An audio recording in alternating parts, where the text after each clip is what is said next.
Hello guys! So, for today's video, um, hindi po muna ako makakapag-prank, hindi po muna ako makakapag-laro sa mga video ko, hindi ko muna makakasama si Savannah sa lahat ng mga susunod kong mga video. At napapansin nyo rin guys, kasi ilang days na since hindi ako nakakapag-upload ng mga video namin ni Savannah. Kasi, seriously, may nangyari po sa akin. Ito po yung time na um, hindi, hindi, hindi, ay, kumbaga, masama po ang pakiramdam. Time na yun na gusto ko man mag-upload, gusto ko man o namin Savannah gumawa ng mga masasayang video, mga laro na alam namin makakapag-entertain sa inyo. At syempre, alam din namin na ma-enjoy din namin bawat video na ginagawa namin. Hindi ko kaya yung mga time na yun. Okay? That time ay hindi po ako hindi po ako masama yung pakiramdam ko. Pero hindi naman po ako nilagnat. Never ako nilagnat. So, yung time na yun, nagsimula siya sa rashes. Yes, guys. Nagkaroon ako biglaan ng rashes. Hindi ko siya pina-check up that time kasi feeling ko mga typically na rashes lang, like allergy.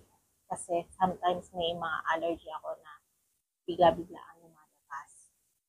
So that time po, ang ginagawa ko lang is kapag may allergy ako ay yung ikukuha ko sa labas ng dahon ng bayabas, tapos papakuluan ko at yung pinangkulo ko na dahon ng bayabas, yun yung ilalagay ko sa allergy ko noon.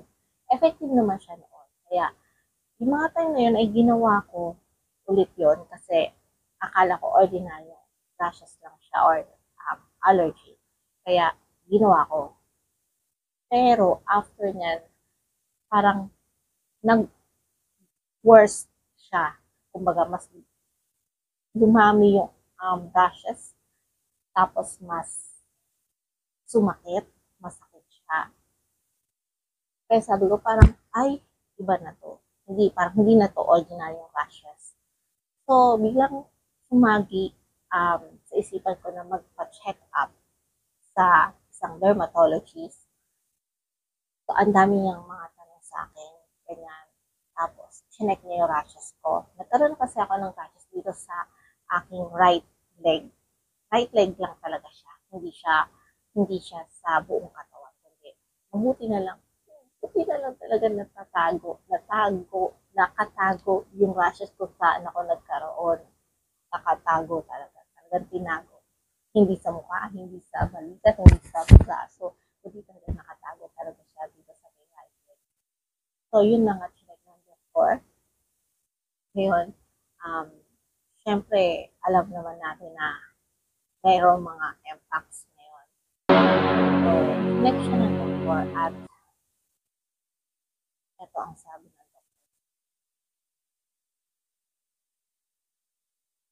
Sabi ng doktor sa akin, ay meron daw po akong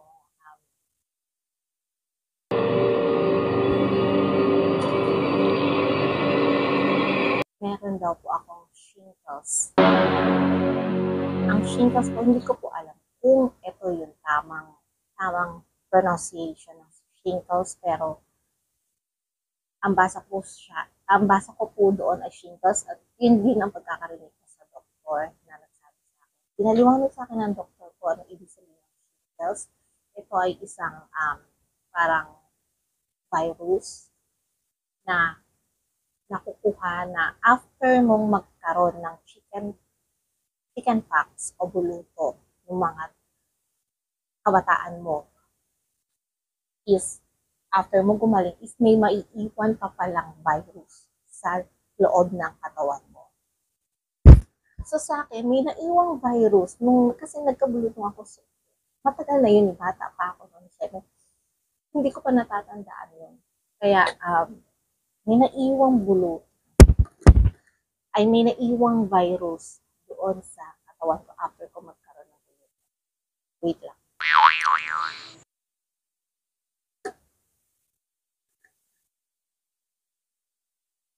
So, yun na nga. May naiwang virus katawan ko na hindi siya active. Ngayon siya naging active at ngayon siya lumabas. Kasi dahil daw sa stress, sa pagod, siguro kasama na rin siguro yung pagpupuyat kasi madalas puyat ako. Hindi kasi ako nakakatulog. Tapos, mahina ang immune system ko. Lalo na ngayon kasi kahit nagpupuyat ako, hindi ako umiinom ng kailangan daw dapat talaga. So, ang sabi ng doktor, lumabas at hindi active daw yung virus na yun na natitira dito sa katawan ko. Kaya lumabas ang mga rashes. So, ibig sabihin na itong shingles na to ay parang kapatid siya ng bulutong o kamag-anak siya ng bulutong. So, ano naman ako nung narinig ko yun, parang nabunutan naman ako ng tinik dahil ang akala ko kasi Mpox na siya. Kasi syempre, di ba, ang Mpox parang viral sa atin dito ngayon na kumakalat. Feeling ko, sabi ko, habang hindi ko pa kausap yung doktor, sabi ko sa sarili ko, sana hindi Mpox. Kasi yung Mpox ko, baka hindi ako pauwiin o pauwiin man ako. Syempre, baka may magpunta mga barangay na ita-isolate lahat ng pamilya ko. So, yun na nga, ang sabi niya lang sa akin, ang shingles ay nakakahawa daw sa mga bata. Especially sa mga bata na hindi pa nagkakaroon ng buluto. So, at saka lalo na sa mga senior citizen. So, ang kailangan ko is mag-isolate ako for 2 weeks dito mismo sa loob lang ng kwarto ko. At saka, hindi ko kailangan lumapit sa mga pamangkin ko, sa mga pero sabi ng doktor naman, nakakahawa daw ang shingles kapag hinawakan ko yung sugat ko, yung rashes ko, tapos hindi ako nag-alcohol or hindi ako naghugas, tapos hahawakan ko yung mga pamangkin ko, yung nanay-tatay ko, doon daw mas nakakahawa. At saka kapag nanghiram sila ng mga tuwalya sa akin, ng mga pumutunan, ng mga damit, ginamit ko na yung nakakahawa. Gagaling din naman daw ang shingles. Kaya binigyan ako ng antiviral na gamot. Gusto mo yun. Ang antiviral na gamot, grabe.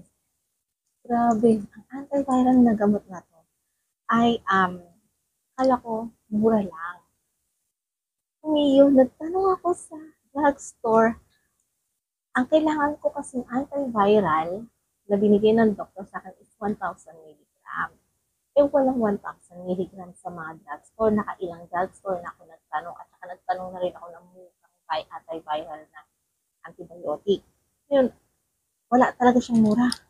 Wala din talaga siyang generic. So, alam niyo ba kung magkano? 500 mg. Nagkakahalaga siya ng 225 pesos isa. Ang kailangan ko 1,000 mg every 8 hours for 7 days. So, pumapatak na sa isang araw, kailangan ko maka-anim na capsule na 500 mg. So, lumalabas na sa 2, mahina talaga ako sa math. Para lumalabas na nasa 1,500 isang araw ko for 7 days. Wala pa dyan ang for pain. Ang binigay sa akin naman ng doktor, na sabon na Dove. Kailangan Dove lang daw gamitin ko at saka for Cetaphil na sabon or saka lotion na Cetaphil. So, ang nangyari dyan, bumili din ako nagreseta din ang doktor sa akin ng for pain. Dalawang klase ng pain na isa sa gabi at isa sa umaga. Ngayon kasi, hindi ako makatulog kasi wag na wag sanang mangyari or maranasan niyo o magkaroon kayo ng shingles dahil sobrang sakit. As in, sobrang sakit. Nag-i-start pa lang ang rashes o wala pang rashes, plain pa lang yung balat mo. Mararamdaman mo na parang ang hapdi niya. Pero pag tinignan mo yung balat, wala namang sugat, wala namang rashes. Yan pala, nagde-develop pa lang pala ang rashes. Ngayon, ang sabi kasi ng doktor namin, ang doktor ko is sa isang other side lang daw magkakaroon ng mga rashes. Kaya pala, nagtataka ko bakit sa right leg ko lang at hindi siya kumalat. So yun na nga, hindi siya kumalat sa right leg ko lang. Pero sobrang dami talaga. Yan. Kapakita ko yung mga videos, yung picture sa gilid ko. So yun na nga. Ang nangyari dyan is, nanghingi ako ng for pain. Kasi hindi ko talaga kakayanin. Biruin mo, 8 out of 10. 8 as in level 8 ang sakit. Ang pakiramdam ko is para siyang nalapnos na balat na galing sa sunog na na na na na anuhan ng boiling water. Tapos saka siya tinusukan ng karayom na para siyang ano tawag doon na parang kinukuryente. Ganun klase. Ang nararamdaman ko is maya-maya. Wala. Maya-maya darating. Talaga mapapasabi ko talaga. Siyete. Ganun talaga. Ganun talaga ang mapapasabi. Yung mga tayo sa hindi ko kaya yun. May 2 days ako, may 2 times akong hindi nakatulog. Kasi talagang halos wala pang kalating oras na tulog. Kasi ang sakit niya, sobra. Talagang, parang ayaw mo nang maranasan ang ganun. Pati yung pati yung buto mo at kalamnan na parang, parang may nana. Ganun. Sabi sa akin ng doktor, nung sinabi ko yun, sabi niya, ganun daw talaga yung shingles. Sobrang sakit daw na kailangan talaga ng matinding pain meds sa mga shingles kasi talaga mararanasan nila yung ganung kasakit na rashes sa part na kung saan ang merong rashes. Kasi tagos daw yan hanggang nerve. Talagang yung rashes mo, tagos yung hanggang sa ugat-ugat mo, kung saan may problema na parte ng ugat mo. Doon daw talaga siya. Ngayon, nakainom na rin naman ako. Effective naman yung gamot na pang pain. Nakakatulong naman siya. Pag after niya mawala ang visa, nandun na naman. Alam mo ang ginagawa ko? Ang ginagawa ko is para maibsan kahit konti sa kinaglalakad. Lakad, hilos ko yung paa. Uupo ako ng matagal. Lalo mo mararamdaman yung pain. Kaya sabi ng doktor, wala akong gamot na binigay for night lang, for bedtime. Aantok na daw ako. Sakto naman kasi may insomnia ako. Sakto naman na binigay niyang gamot is aantok. So, ayan nga guys. Ito, after nyo mapanood itong video ko na to, kung kayo may nararamdaman mga gano'n, please lang, agad-agad na i-check kasi hindi nyo alam mamaya shingles na pala yan na nakakahawa pala tapos hindi nyo pa alam na akala nyo ordinary yung allergy.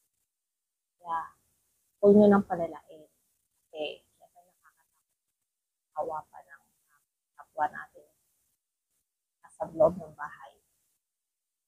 antayin nyo munang mag-heal kayo o gumaling bago kayo makapag-bonding sa pamilya nyo.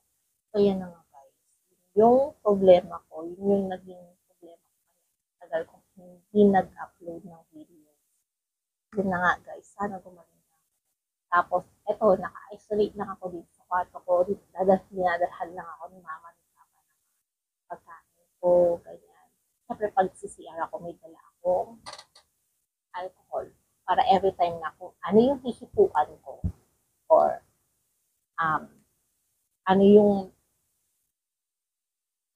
hipuan ko at ano yung gagamitin kong gamit, nilalagyan ko siya ng alcohol. Although hindi naman sinasabi ng doktor na ganun ka okay, pero syempre, parang nasanay na tayo sa pandemic, sa COVID, di ba? Bawat ano may alcohol. Mas maganda yung effective na. Mas maganda yung doble ingat na rin. Pero sobrang nagpapasalamat ako dahil may pamilya ako na supportado ako, na nandiyan lagi sa akin, lalo na si mama sa papa. Nagaan nila ako na parang mas sila pa na kinakabahan na kala nila. So, ganyan. Hopefully, ako na yung last, una at huli na magkakaroon na ito sa pamilya namin. Dahil kung iba talaga, hindi nila kakayanin. Sobrang sakit kapag ma-atake. Kumbaga, maya-maya, titigil. Maya-maya, wala pang sa minuto, darating na naman. Kailangan talaga meron. Pero sana after mawala ng mga rashes, sana mawala na rin yung para hindi na rin ako iinom ng napakaraming gamot. Yun na nga guys, napakamahal pala magkaroon ng shingles. Pero guys, antabayanan niyo yung aking next video na isolated for a 1 day, 2 days, 3 days, ganyan. Papakita ko sa inyo kung paano ko halilin ang sarili ko habang naka-isolate ako at nag-aantay na gumaling sa aking shingles. Kaya guys, thank you for watching. Please subscribe to my YouTube channel and please share this video para sa mga awareness sa sakit na shingles. Akala nyo is ordinaryong allergy lang or ordinaryong rashes. So guys, wala po muna si Savannah. Hindi ko po muna siya makakasama. Kaya magsawa po muna kayo sa pagmumukha. Saka na lang siguro kami gagawa ng video kapag okay na lahat at totally healed na ako at hindi na ako nakakahawa. Okay. Thank you guys sa pakikinig. Bye-bye.